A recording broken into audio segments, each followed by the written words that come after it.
Bismillahir Rahmanir Rahim. What is the essence of worship? What is the soul of worship?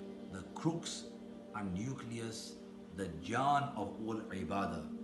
Brothers and sisters in Islam, according to the hadith mentioned both in Bukhari and Muslim, it is agreed upon, the famous hadith regarding the importance of loving Rasulullah sallallahu alaihi wasallam. The beautiful words of that hadith, our Nabi alayhi salatu wasalam says that لا يؤمن أحدكم حتى أكون أحب إليه من والده وولده والناس أجمعين. That no one amongst you is a believer until I am more beloved to that individual more than his parents, more than his children, and more than all human beings. This hadith demonstrates that the love for Rasulullah sallallahu alayhi wa sallam is the essence of worship. It is the soul of worship. It is the jaan, the crux, the nucleus, and the heart of the worship that we do.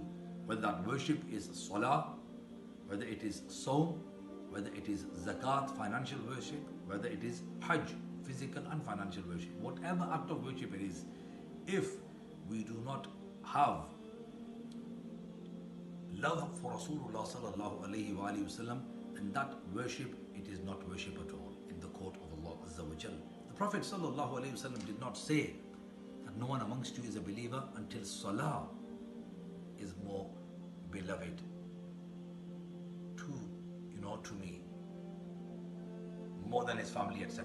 Or saum, fasting, or zakat, or hajj, or any other act, but he said his mahabba.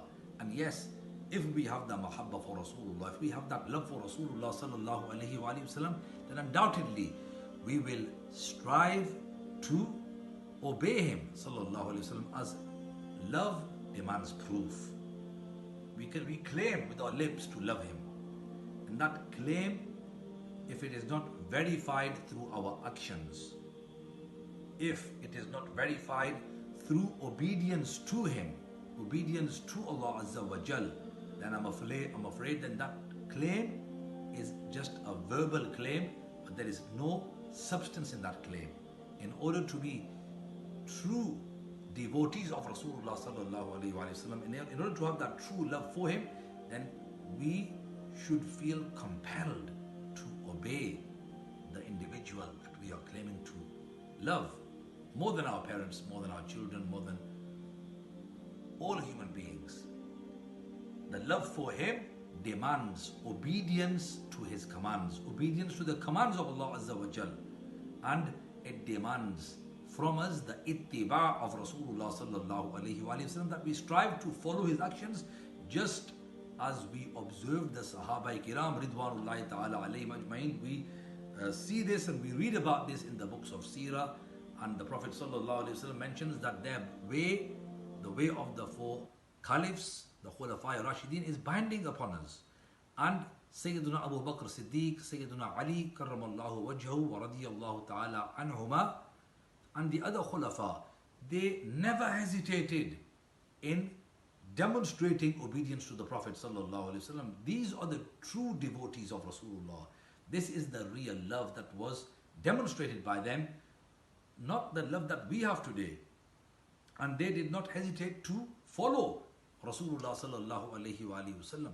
They would sacrifice life, limb, property, their country, their relatives, all to demonstrate their loyalty, their obedience, their love for Rasulullah sallallahu alaihi wasallam. So the essence of all worship, and it is the root of all obligations, is the love for Sayyiduna Rasulullah sallallahu alaihi wasallam.